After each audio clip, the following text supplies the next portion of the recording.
సమయంలో మనందరము కూడా విశ్వాసులుగా పిలువబడుతున్న మనము మన జీవితంలో భ్రష్టులుగా మారిపోయే అవకాశం ఉందా? దేవుడు తన పిల్లలుగా మనందరినీ కూడా విశ్వాసులుగా చూస్తూ ఉన్నాడు. అయితే విశ్వాసులు విశ్వాసులమైనటువంటి మనము భ్రష్టులయ్యే అవకాశం ఉందా? భ్రష్టులు అంటే దేనికి పనికిరాని వారు అని అర్థం. భ్రష్టులు అంటే దేనికి పనికిరాని వారు. ఇప్పుడు మన పిల్లలు పనికిరాని వారు అని అంటే మనకు నచ్చదు. ఎందుకంటే మన పిల్లలు పనికొచ్చే వారే, వాళ్ళు బాగుండాలి.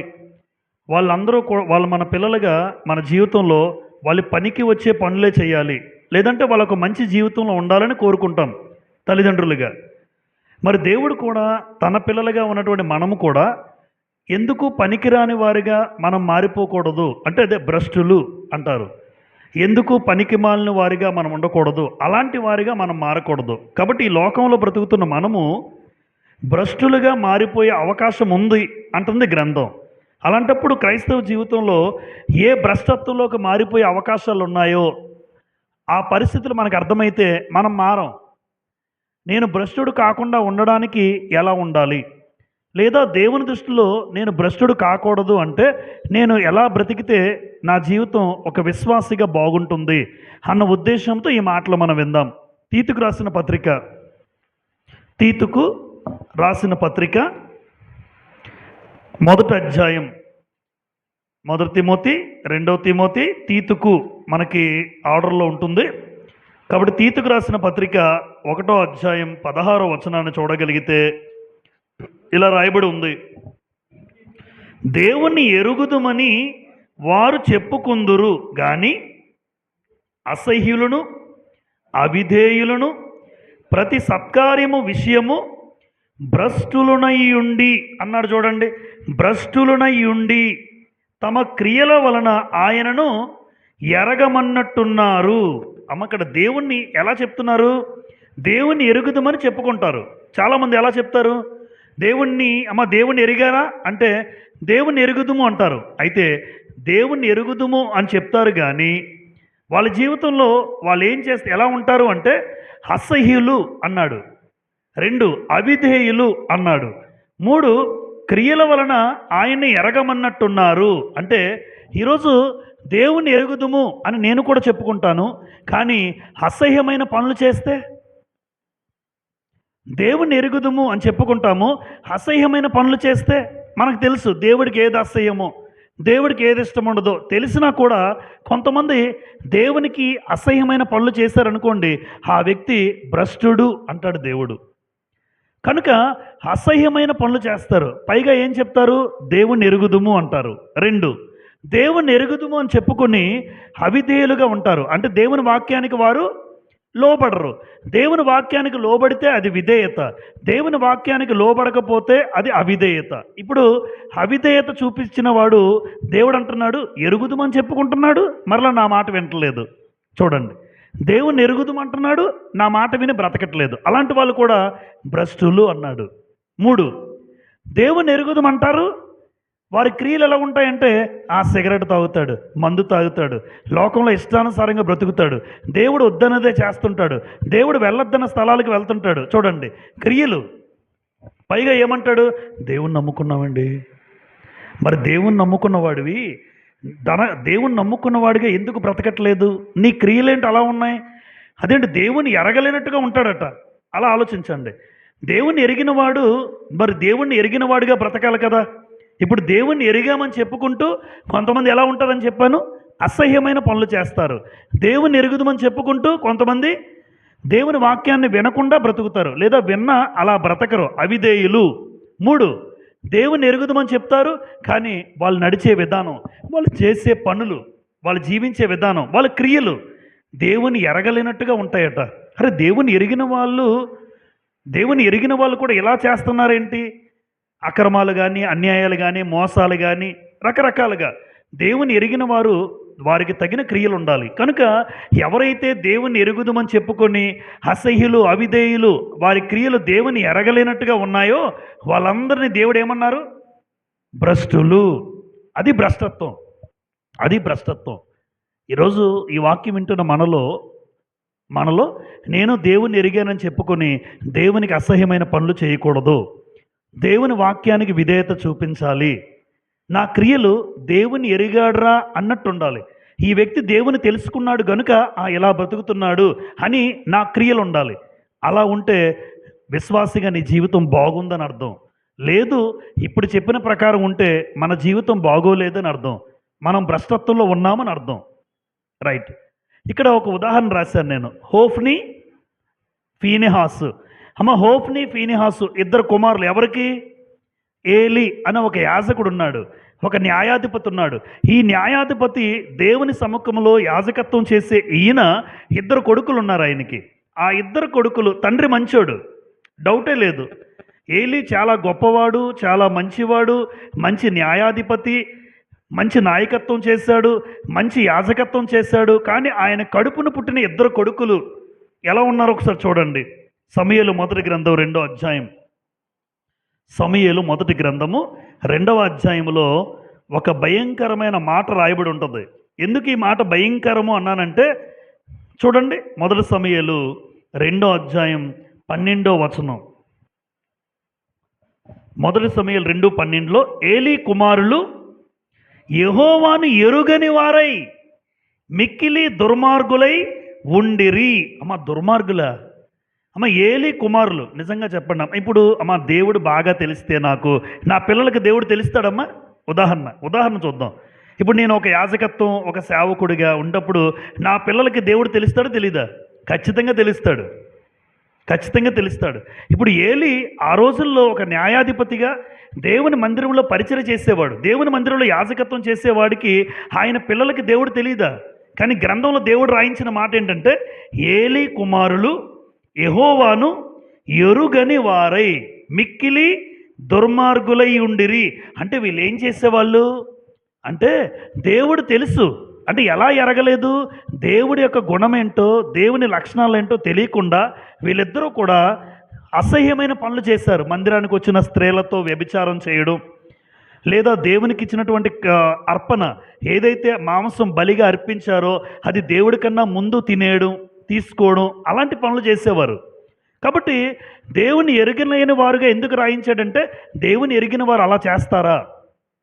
దేవుని ఎరిగిన వారు ఎవరైనా దేవుని యొక్క మందిరానికి అర్పించిన బలి దేవుడికి అర్పించిన తర్వాత తీసుకోవాలి యాజకుడు. కానీ ముందే తినేసేవారు వీళ్ళిద్దరూ. పైగా మందిరానికి వచ్చిన స్త్రీలతో తప్పుడు పనులు చేసేవారు వీళ్ళిద్దరూ. అందుకే దేవుడు వీళ్ళిద్దరి గురించి ఏమని రాయించాడంటే దుర్మార్గులు అన్నాడు. ఎందుకంటే వీళ్ళు దేవుణ్ణి ఎరగలేదు అన్నాడు. కాబట్టి దేవునికి అసహ్యమైన పనులు చేసి చూసారా, మళ్ళీ వీళ్ళు ఎక్కడ ఉంటారో తెలుసమ్మా? మందిరంలోనే ఉంటారు. మొదటి అధ్యాయంకి వెళ్ళండి ఒకసారి. మొదటి అధ్యాయం 3వ వచనం చివరి భాగం చూడండి. 3వ వచనం 1:3 చివరి భాగం. ఏలి యొక్క అని ఉంటుంది. ఆ కాలమున ఏలి యొక్క ఇద్దరు కుమారులకు హోఫ్ని, ఫీనెహాసులు. యెహోవా దేవుడికి ఎలా ఉన్నారు వీళ్ళు కూడా? కుమారులు కూడా యాజకులుగా ఉన్నారు. మరి 1వ అధ్యాయంలో యాజకులుగా ఉన్న వాళ్ళకి దేవుడు ఎవరో తెలీదా? తెలిసినా కూడా వాళ్ళు ఎలాంటి కార్యక్రమాలు చేశారు చూసారా? ఇలాగే ఈ రోజున సమాజంలో కూడా క్రైస్తవ్యంలో దేవుడు మందిరానికి వచ్చినప్పటికీ కూడా ఎక్కువ మంది అంటే లేరు అని చెప్పలేము. మందిరానికి వచ్చిన వాళ్ళలో కూడా దేవునికి అసహ్యమైన పనులు చేసే వాళ్ళు ఉంటారు, దేవునికి అవిధేయులుగా బ్రతికిన వాళ్ళు ఉంటారు. వారి క్రియలు దేవుని ఎరగలేనట్టుగా ఉన్నాయి. అంటే ఇప్పుడు హోఫ్ని, ఫీనెహాసులు చేసే పనులు వాళ్ళు దేవుని ఎరిగినట్టుగా ఉన్నాయా, ఎరగలేనట్టున్నాయా? ఎరగలేనట్టుగా ఉన్నాయి. దేవుని ఎరిగిన వాడు ఎందుకు అలాంటి పాపం చేస్తాడు? అందుకే మొదటి అధ్యాయం ఎందుకు చూపించానంటే వీళ్ళు ఆల్రెడీ మందిరంలో ఉన్నారు, వీళ్ళు ఆల్రెడీ యాజకత్వం చేస్తూ వాళ్ళ జీవితాలు చూసారా? భ్రష్టులు. వీళ్ళిద్దరిని ఏమనాలి ఇప్పుడు? భ్రష్టులు. ఎందుకంటే మందిరంలో ఉంటున్నారు, వాక్యం వింటున్నారు, దేవుని యాజకత్వం చేస్తున్నారు, కానీ దేవునికి అసహ్యమైన పనులు చేస్తున్నారు. అది కూడా ఉంది 2వ అధ్యాయంలో. దేవునికి అసహ్యమైన పనులు, దేవునికి అవిధేయులు, వారి క్రియలు దేవుడంటే తెలియలేనట్టుగా ప్రవర్తిస్తున్నారు. అలాంటి వారిని దేవుడు ఏమంటాడంటే భ్రష్టులు, దుర్మార్గులు అన్నాడు.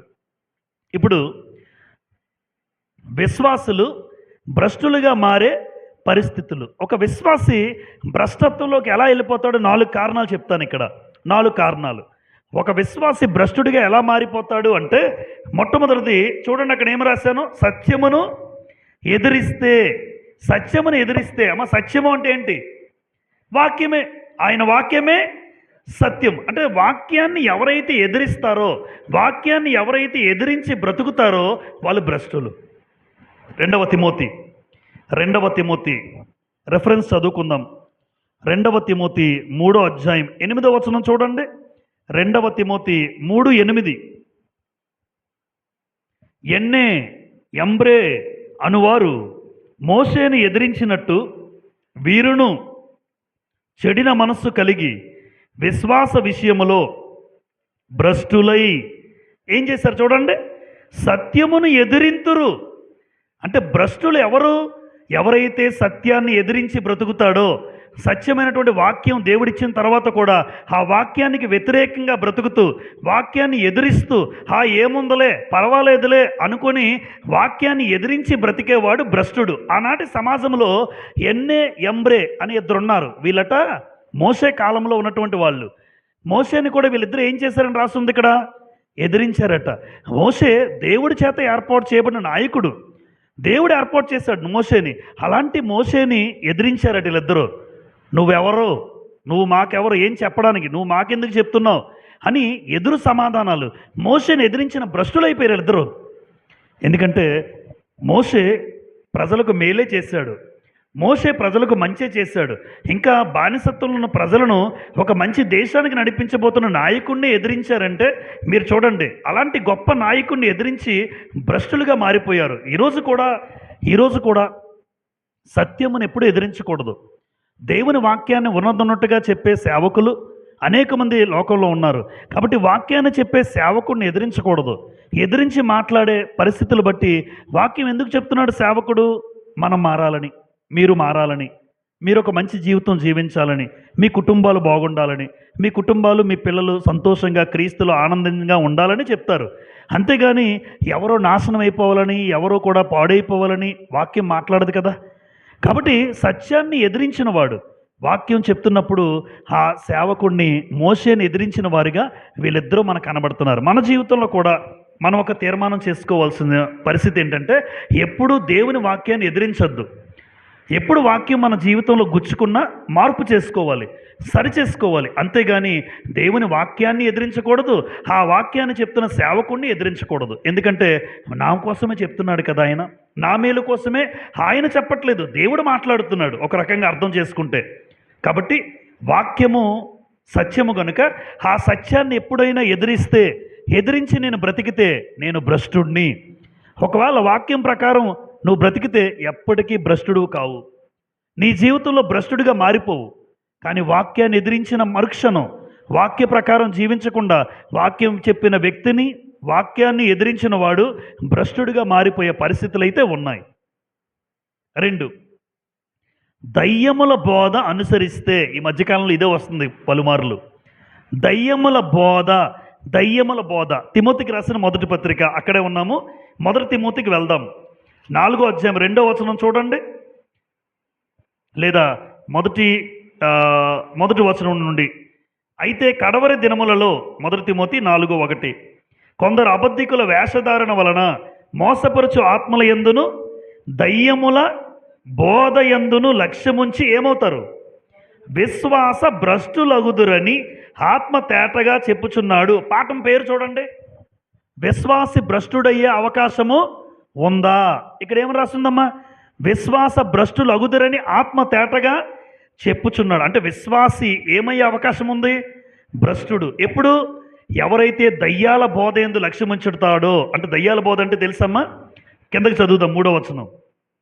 ఆ అబద్ధికులు వాతవేయబడిన మనస్సాక్షి గలవారై వివాహము నిషేధించుచు. బ్రదర్, పెళ్లి చేసుకోకూడదండి, మీరు పెళ్లి చేసుకోకూడదు, దేవుణ్ణి నమ్ముకున్న వాళ్ళు పెళ్లి చేసుకోకూడదు అలాంటి వాళ్ళు ఉన్నారు. రోమన్ క్యాథలిక్స్లో కానీ చూడండి, అనేక మిషనరీస్లు ఉంటారు కొంతమంది.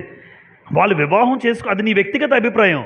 ఇప్పుడు నేను వివాహం చేసుకోకుండా దేవుని సేవలో ఉంటానంటే ఉండు, అంతేగాని ఎదుటివాడికి వివాహం చేసుకోవద్దని చెప్పే హక్కు నీకు లేదు. అలా కొంతమంది ఏం చేస్తారు, వాళ్ళు చేసుకోకుండా దేవునికి అంకితం చేసుకుంటారు, సమర్పణ. మంచిది కాదంటలా, మంచిదే.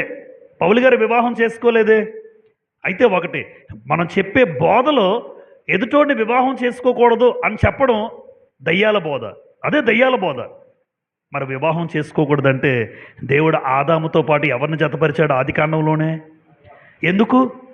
ఏం దేవుడికి తెలియదా? దేవుడికే పాఠాలు నేర్పించే పరిస్థితుల్లో మనం ఉండకూడదు. నరుడు ఒంటరిగా ఉండుట మంచిది కాదు అని ఆయనే చూశాడు. సాటి అయిన సహాయం ఆయనే అంటే పెళ్లి చేసుకోకూడదు అని చెప్పేవాళ్ళు లోకంలో క్రైస్తవులోనే ఉన్నారు చాలామంది. అంటే వీళ్ళెవరు అంటే విశ్వాస భ్రష్టులు. నువ్వు చేసుకోకుండా ఉంటే మంచిది, నీ తీర్మానం నీది, నీ వ్యక్తిగతం అది. అంతేగాని ఎదుటివాడి మీద రుద్దకూడదు. వివాహం అన్ని విషయాల్లో ఏమన్నాడు? అలా ఎందుకు రాయిస్తాడు? వివాహం అన్ని విషయంలో ఘనమైనది అని దేవుడు ఎందుకు రాయించాలి? వివాహం చేసుకోకూడదు. చూడండి అక్కడ ఏమన్నారు? వివాహాన్ని నిషేధిస్తారట. తర్వాత సత్య విషయమై అనుభవ జ్ఞానం గల విశ్వాసులు కృతజ్ఞతాస్థుతులు చెల్లించి పుచ్చుకుని నిమిత్తము దేవుడు సృజించిన ఆహార వస్తువులు కొన్నింటిని తినకూడదు అంటారట. అది తినకూడదు, ఇది తినకూడదు, ఇది తినకూడదు అని మాట్లాడుతుంటారట. దేవుడు అన్నాడు, దేవుడు చేసింది ఏదైనా తినచ్చు. దేవుడు చేసింది ఏదైనా తినచ్చు, విగ్రహ సంబంధమైనది తప్ప, విగ్రహాలకు అర్పించింది తప్ప నువ్వేదైనా తినచ్చు ప్రార్థన చేసుకొని అని కిందకి మాట్లాడతాడు. 4వ వచనం చూడండి. దేవుడు సృజించిన ప్రతి వస్తువు మంచిది, కృతజ్ఞతాస్థుతులు చెల్లించి పుచ్చుకొని ఎడల ఏదియూ నిషేధింపతగినది కాదు. ఏలయనగా అది దేవుని వాక్యం వలనను ప్రార్థన వలనను పవిత్ర. అంటే ప్రార్థన చేసుకుని దేవుడు అది తినద్దు ఇది తినద్దని మనుషులు చెప్పడం కాదు. విగ్రహానికి అర్పించారా జాగ్రత్త, విగ్రహ సంబంధమైన దానికి దూరంగా ఉండమన్నాడు తప్ప ఏది ఏమైనా ఎవరైనా ఇది తినకూడదు అది తినకూడదు అంటే అది ఆ దయ్యాల బోధ. పెళ్లి చేసుకోకూడదు అని చెప్పేవాళ్ళు ఉన్నారు, దయ్యాల బోధ, దయ్యాల బోధ. వాళ్ళందరూ కూడా అనేక మంది విశ్వాసులు ఏం చేస్తారంటే ఇలాంటి బోధను అనుసరిస్తే వాళ్ళ విశ్వాసం ఏమవుతారు? భ్రష్టులు అవుతారు. అది విశ్వాసం భ్రష్టత్వం, విశ్వాస భ్రష్టత్వం. పైగా ఈ మధ్య కాలంలో ఒకటి వచ్చింది, నువ్వు ఎలా బ్రతికినా పర్వాలేదు, ఎలా చేసినా పర్వాలేదు, మనం మనసు బాగుంటే చాలు అన్నారట. చాలామంది అంటున్నారు, నువ్వు ఎక్కడ తిరిగినా పర్వాలేదు, ఏం తాగినా పర్వాలేదు, ఏం చేసినా పర్వాలేదు, మనసు మంచిదైతే చాలు అంటున్నాడు. దేవుడు అది చెప్పలేదే. ఇది ఏ బోధ అంటే దయ్యాల బోధ. దేవుడు లోకానికి మనకి వేరు చేశాడు, ప్రత్యేకంగా ఉండమన్నాడు. అంతేగాని అన్నీ చేసేసి అన్నీ తిరిగేసి అన్నీ తాగేసి అన్నీ అనుభవించేసి దేవుడు వద్దన్నది కూడా చేసేసి నేను పరిశుద్ధుడిని అంటే దానికి అర్థమేముంది? అలాంటి వాళ్ళు కూడా లేకపోలే. కొంతమంది ఏమంటారంటే మందిరానికి కూడా రావద్దు, కానుక మాత్రం ఫోన్పే చేయండి బ్రదర్ అంటున్నారు కొంతమంది సేవకులు. మనం కూడా చెప్పాను, ఇది దయ్యాల బోధ కదా. మందిరానికి రాకుండా మీరు ఫోన్పే చేస్తే చాలు, మీ ఇష్టం, మీరెంత కానుకేసినా మీకోసం మేము మందిరంలో ప్రార్థన చేస్తామనే సేవకులు కూడా లేకపోలేదు. ఇది ఏ బోధ? ఈ మందిరానికి రాకుండా వాళ్ళు ఎలా వాక్యం నేర్చుకుంటారు, ఎలా బ్రతుకులు దిద్దుకుంటారు, ఏ వాక్యం చేత వాళ్ళు సరి చేసుకుంటారు? నువ్వు ఇక్కడ ప్రార్థన చేసేస్తావు, వాళ్ళకి వాక్యం తెలియదే, మరలా వాళ్ళు ఇచ్చే కానుక మాత్రం నువ్వు ఫోన్పే చేయమంటున్నావు. అలాంటి వాళ్ళని ఎరుగుతుంది నేను. మందిరానికి రావాల్సిన పరిస్థితి ఖచ్చితంగా ఉంది. సహవాసంలో మనం ఉండాలి. అందుకే కదా అపోస్తుల బోధ యందును 2:42 అపోస్తుల కార్యాలు, అపోస్తుల బోధ యందును సహవాసమందును రొట్టె విరుచుట యందును ప్రార్థన యందును ఎడతెగక ఉండాలి. అన్నీ ఉండాలి. వాక్యం, ప్రార్థన, సహవాసం దేవుని ఏర్పాటు ఇది. అంతేగాని మీరు అవసరం లేదు, వివాహం చేసుకోవద్దు, అలా అవి తినకూడదు ఇవి తినకూడదు అంటే ఇది ఏ బోధ? ఈ దయ్యాల బోధ అనుసరిస్తే వాళ్ళు ఏమవుతారు? విశ్వాసులు భ్రష్టులు అవుతారు. 3, దేవునికి మనసులో చోటు ఇవ్వకపోతే, దేవునికి మనసులో చోటు ఇవ్వకపోతే ఏమవుతారు? రోమపత్రిక 1:28, రోమీలకు రాసిన పత్రిక 1:28 మనం చదువుకుందాం. మూడో విషయము రోమ 1:28లో ఇలా రాయబడి ఉంది, మరియు వారు అంటే ఇశ్రాయేలీలు తమ మనసులో దేవునికి చోటియ నొల్లకపోయిరి గనుక చేరాని కార్యములు చేయుటకు దేవుడు భ్రష్ట మనస్సుకు వారిని. చూసారమ్మా, దేవునికి మనసులో ఏమవ్వాలి? మనం ఏమవ్వాలి? చోటు ఉండాలి. చాలాసార్లు చెప్తాను ఈ మాట వచ్చినప్పుడు, భర్త మనసులో భార్య ఏం కోరుకుంటుంది? జనరల్గా నా భర్త మనసులో నేను ఉండాలి. ఏ భార్య అయినా కోరుకుంటుంది నాకు తెలిసి. ఒక భార్య మనసులో భర్త అనుకుంటాడు, నా భార్య మనసులో నాకు తప్ప చోటు దేనికి ఉండకూడదు. మంచిది, కరెక్టే కదా. భర్త మనసులో భార్య ఉండాలి, భార్య మనసులో భర్త ఉండాలి. ఇది న్యాయం, ఇది దేవుని ఏర్పాటు. భార్య మనసులో భర్త లేకపోయినా, భర్త మనసులో భార్య కాకుండా వేరొకరు ఉంటే ఆ పరిస్థితి ఎలా ఉంటుందో మీరు ఆలోచించండి. అది ఏమైనా చెప్పడానికి అసహ్యంగా ఉంటుంది. భార్య మనసులో భర్త, భర్త మనసులో భార్య. ఇది ఎంత వాస్తవమో దేవుడు ఏమంటాడంటే, మీ మనసులో నాకు చోటు ఇవ్వండి అంటున్నాడు. దేవునికి చోటు ఇవ్వడం అంటే అర్థం ఏంటంటే, ఎప్పుడు దేవునికి మర్చిపోకూడదు. ఆరాధన విషయంలో కానీ, ఏ విషయంలోనైనా దేవునికి మీ మనసులో చోటు ఇస్తే చాలు. దేవుడు మీరు జ్ఞాపకం చేసుకుంటే చాలు. అది కోరుతున్నాడు అంతే. అందుకే ఏమన్నాడు ఇక్కడ, వారు దేవునికి తమ మనసులో చోటు ఇవ్వలేదు కనుక చేయరాని కార్యములు చేయుటకు దేవుడు భ్రష్ట మనసుకు వారిని, అంటే ఇశ్రాయేలు జీవితంలో దేవునికి మనసులో చోటు ఇవ్వలేదట వాళ్ళు. మీరు 78వ కీర్తన చదివినా, 106వ కీర్తన చదివినా వాళ్ళ జీవితం మనకు అర్థమవుతుందమ్మా. అదంతా చెప్పట్లేదు నేను ఇప్పుడు. 78వ కీర్తన చూడండి, లేదంటే 106వ కీర్తన చూడండి. ఈ 2 కీర్తనల్లో చాలా తేటగా దేవుడు రాయించిన విషయం ఏంటంటే, ఇశ్రాయేలు జీవితంలో లేదా వాళ్ళ మనసుల్లో ఎవరికి చోటు లేదు? దేవునికి చోటు లేదు. అందుకే ఇశ్రాయేలు అరణ్యంలో వాళ్ళు చేయరాని పనులు చేశారు, అసహ్యమైన పనులు చేశారు, దేవునికి ఇష్టం లేని కార్యాలు చేశారు. ఆకలికి ఎలా మారిపోయారు? భ్రష్టులుగా మారిపోయారు. ఒకటే కారణం, ఇప్పుడు నీ మనసులో దేవునికి చోటిస్తే నువ్వు ఒకలా ఉంటావు. నీ మనసులో దేవుడు లేడనుకోండి, నువ్వు ఎలాగైనా ప్రవర్తిస్తావు. అదే తేడా. మనసులో దేవునికి చోటిచ్చిన వ్యక్తి జీవితం, మనసులో దేవునికి చోటు ఇవ్వలేని వారి జీవితం మీరు చూడండి, మనకు అర్థమవుతుంది. అరే, మనసులో దేవునికి చోటిస్తే ఎప్పుడు కూడా దేవుని మర్చిపోం మనం. మన జీవితంలో దేవుడికి ప్రథమ స్థానం ఇస్తాం మనం, అంతే. ఖచ్చితంగా దేవుడి దగ్గరికి వెళ్ళిన తర్వాతే నేను ఏదైనా చేసుకోవాలి అన్న ఆలోచనకు వచ్చేస్తాం. దేవుని మర్చిపోయే జీవితం ఎప్పుడూ రాకూడదు.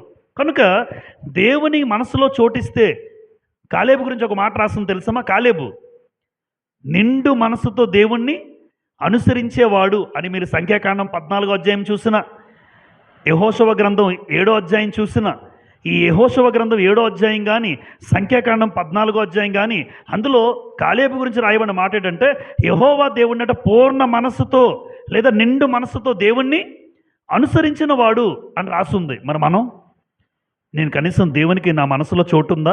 దేవునికి మనసులో చోటిస్తే ఎప్పటికీ నువ్వు భ్రష్టుడు కాదు. ఎవరైతే మనసులో చోటు ఇవ్వకుండా బ్రతుకుతారో వాళ్ళు చేయరాని పనులు చేస్తారు. ఈరోజు చూడండి, సంఘానికి చాలామంది రాలేని వాళ్ళు, వచ్చి మానేసిన వాళ్ళు చాలామంది. అరే, ఎందుకు ఆ వ్యక్తి పాడైపోయాడు అని మీరు ఆలోచిస్తే ఒకటే కారణం తెలుస్తుంది. దేవునికి ఆ వ్యక్తి మనసులో చోటు ఇవ్వలేదు. దేవునికి మనసులో చోటిచ్చుంటే ఆ భ్రష్టమైన కార్యాలు చేయడు, దేవుడు వదిలేడు. ఎందుకంటే దేవునికి మనసులో చోటిచ్చినంత కాలం నీ బ్రతుకు బాగుంటుంది. ఎప్పుడైతే దేవునికి మనసులో చోటు ఇవ్వకుండా నువ్వు బ్రతుకుతావో చేయకూడని పనులు కూడా చేస్తావు, చేయకూడని పనులు చేస్తావు. అందుకే దేవుడు ఇశ్రాయేలుని భ్రష్ట మనస్సుకు అప్పగించేశాడట. మనం అలాంటి పరిస్థితి తెచ్చుకోకూడదు. 4, శరీరమును నలగగొట్టని వాడు. శరీరాన్ని ఎప్పుడు కూడా నలగొట్టాలి. శరీరాన్ని నలగొట్టకపోతే ఆ వ్యక్తి ఏమవుతాడు? భ్రష్టుడు. చెప్తాను నేను. కొరింథీ పత్రిక 1 కొరింథీ 9:27. 1 కొరింథీ 9:27 చూడండి. గాలిని కొట్టినట్లు నేను పోట్లాడట్లేదు, కానీ ఒకవేళ ఇతరులకు ప్రకటించిన తరువాత నేనే భ్రష్టుడనైపోదునేమో అని నా శరీరమును నలగగొట్టి దానిని ఏం చేస్తున్నాడు పౌలు గారు? లోపరుచుకొనుచున్నాను. 9:27. అంటే శరీరాన్ని నలగొట్టడం అంటే సుత్తి తీసుకొట్టడమా?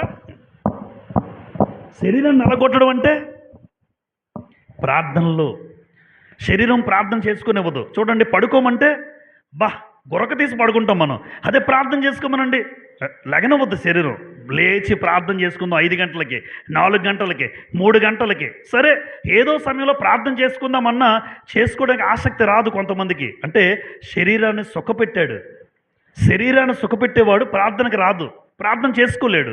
శరీరాన్ని నలగొట్టడం అంటే అర్థం ఏంటంటే 5 గంటలకు లేచి ఖచ్చితంగా నేను అరగంట సేపు ప్రార్థన చేసుకుంటాను, అది నలగొట్టడం. అలవాటు చేస్తావు శరీరానికి. మీరు చూడండి, శరీరానికి ఏది అలవాటు చేస్తే అది అలవాటు అయిపోద్ది. మీరు ప్రతిరోజు 3కి లేచిన వాళ్ళు, 4కి లేచిన వాళ్ళు, 5కి లేచిన వాళ్ళు మీలో ఉంటే అదే సమయానికి మెలకు వచ్చేస్తుంది. మీరు వద్దన్నా లేస్తారు. అప్పుడు అలారం కూడా అవసరం లేదు మనకి, ఎందుకంటే అది శరీరానికి అలవాటు అయిపోయింది. ఆ సమయానికి లేవడం, అది నలగొట్టడం.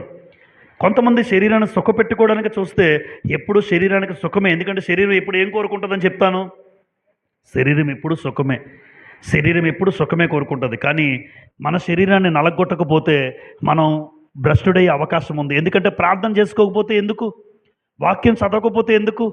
కనుక శరీరాన్ని ఎప్పుడు కూడా నలగొట్టడము అంటే అర్థం ఏంటంటే నువ్వు ప్రార్థనలో కూర్చోవడం, నువ్వు ప్రార్థన చేసుకోవడం, ఆ ప్రార్థనకు సమయం ఇవ్వడం. ఖచ్చితంగా నీ దేహానికి అలవాటు చేయాలి. ఈ దేహానికి ఏది అలవాటు చేస్తే అది అలవాటు అయిపోద్ది. మీరు ఏదైనా పడుకోవడం అలవాటు చేస్తే పడుకోవడం అలవాటు అవుతుంది, తిరగడం అలవాటు చేస్తే తిరగడం అలవాటు అవుతుంది. ఏది చేస్తే అది అలవాటు చేసుకుంటుంది. అదే నా దేహాన్ని స్థిరంగా కూర్చోబెట్టుకొని 4 గంటలకో 5 గంటలకో ప్రార్థన చేయడం అలవాటు చేసుకుంటే అదే అలవాటు అవుతుంది. అది నలగొట్టడం దేవుని విషయంలో. కనుక మన శరీరాన్ని నలగొట్టుకోకపోతే అపోస్తులుడైన పౌలు ఎంత గొప్పవాడు. ఆయనే అంటున్నాడు. ఆయన ఏమన్నాడమ్మా? నేను కనుక నా శరీరాన్ని నలగొట్టుకోకపోతే నేనే భ్రష్టుడైపోతానన్నాడు. ఆయనే భ్రష్టుడైపోతే మనం ఏ పాటి వాళ్ళని చెప్పండి? ఆయన దగ్గర నేనే శరీరాన్ని నలగొట్టుకోకపోతే ఖచ్చితంగా నేను భ్రష్టుడిని అయిపోతానంటే, మనం శరీరాన్ని ప్రార్థనలో నలగొట్టుకోకపోతే, నేనే లేవకపోతే, నేనే వాక్యం చదవకపోతే, నేనే ఆత్మీయంగా ఉండకపోతే నా జీవితం కూడా భ్రష్టత్వంలోకి వెళ్ళిపోద్ది. కాబట్టి విశ్వాసులు భ్రష్టులుగా మారే పరిస్థితులు 4 చెప్పాను. సత్యాన్ని ఎప్పుడు ఎదిరించొద్దు, వాక్యాన్ని ఎప్పుడు ఎదిరించొద్దు. వాక్యం చెప్పిన సేవకుడి విషయంలో కూడా మనం గౌరవంగా ముందుకెళ్ళాలి. ఎందుకు అంటే వాక్యం మోషేని ఎదిరించిన వాళ్ళు కనబడుతున్నారు. ఎవరైనా వాక్యం చక్కగా చెప్పినప్పుడు, వాక్య వెలుగులో మన జీవితాలు సరిచేస్తున్నప్పుడు ఆ వ్యక్తిని ఎదిరించి మాట్లాడకూడదు, ఎదిరించకూడదు. నిన్ను తప్పుడు మార్గంలో నడిపిస్తే నువ్వు ఎదిరించు. నువ్వెవడరా నాకు చెప్పడానికని. నిన్ను ఒక మంచి మార్గంలో కట్టడానికి, మీ కుటుంబాలు కట్టబడడానికి ప్రయత్నం చేస్తున్న మోషేని ఎదిరించారంటే నిజంగా భ్రష్టులే. దయ్యముల బోధ లోకములో చాలా విస్తరిస్తున్నాయి. అంటే మీరేది నమ్మకుండా, ఏది దయ్యాల బోధో, ఏది నిజమైన బోధో మనం గ్రహించాలి. కనుక 3, దేవునికి మనసులో చోటు ఖచ్చితంగా ఇవ్వాలి. ఎప్పుడు ఆయన మనసులో చోటిస్తే మీరు ఆరాధన మానరు. మనసులో చోటు ఇవ్వలేదనుకోండి మానేస్తాం. కనుక ఎప్పుడు మనసులో చోటు ఇవ్వాలి. శరీరాన్ని ఎప్పుడు నలగొట్టుకోవాలి. మీ ఏ సమయం అయితే ఆ సమయానికి లేచి ప్రార్థన చేసుకోండి. మీ వీలును బట్టి. ఎవరు కాదనరు, ఎప్పుడు అనరు. నాకు 3కే అవుతుంది, 3కే లేవండి, 4కే లేవండి, 5కే లేవండి, కానీ ప్రార్థన మాత్రం చేసుకోండి. ఎందుకంటే శరీరం ప్రార్థన చేసుకోకపోతే సుఖపడిపోద్ది. ఎప్పుడైతే శరీరం సుఖపెట్టుకున్నావో నీ మాట కూడా విందది. అందుకే మొట్టమొదటి శత్రువు ఎవరు మనకి? శరీరమే. నీ శరీరమే నిన్ను నరకానికి నడిపిస్తుంది. ఎందుకు? ఎప్పుడైనా ప్రార్థన చేసుకున్నావా? ఎప్పుడైనా ప్రార్థన దేహానికి అలవాటు చేసావా? లేదు. నా శరీరమే నన్ను నరకానికి నడిపించే అవకాశం ఉంది నేను నలగొట్టకపోతే. ఇప్పుడు భ్రష్టులైన వారి విషయంలో దేవుడు ఉద్దేశం ఏంటి? దేవుడు ఏం చెప్తున్నాడు తెలుసమ్మా? భ్రష్టులైన వారు కూడా మీరు భ్రష్టులు రాని వదిలేట్లేదు దేవుడు. ఎంత మంచివాడో చూడండి, ఎంత ప్రేమ కలిగిన వాడో, ఎంత దయగలవాడో, ఎంత జాలి గలవాడో, ఎంత కృపగలవాడో మీరు చూడండి దేవుడు. ఎందుకు అంటే భ్రష్టులు రా అని మనుషులు ఏమంటాం? తాగుబోతాడు రా, తిరుగుబోతాడు రా, మంచిది కాదురా, మంచోడు కాదురా మనం అంటాం. కానీ దేవుడు భ్రష్టులైపోయినా సరే పిలుస్తాడట, రండి రండి రండి. భ్రష్టులైనా పిలుస్తాడు. ఆయన పిలుపు ఒకసారి చదువుతున్న గ్రంథంలో చివరిగా 2 వచనాలు. ఇర్మియా గ్రంథం ఎలా పిలుస్తాడో చూడండి దేవుడు ఎంత ప్రేమ కలిగిన వాడో. ఇర్మియా 3వ అధ్యాయం. ఇర్మియా గ్రంథం 3వ అధ్యాయం. భ్రష్టులైనా సరే దేవుడు పిలుస్తున్నాడు అంటే ఎంత గొప్పవాడో మీరు ఆలోచించండి. ఇర్మియా గ్రంథం 3వ అధ్యాయం 22వ వచనం.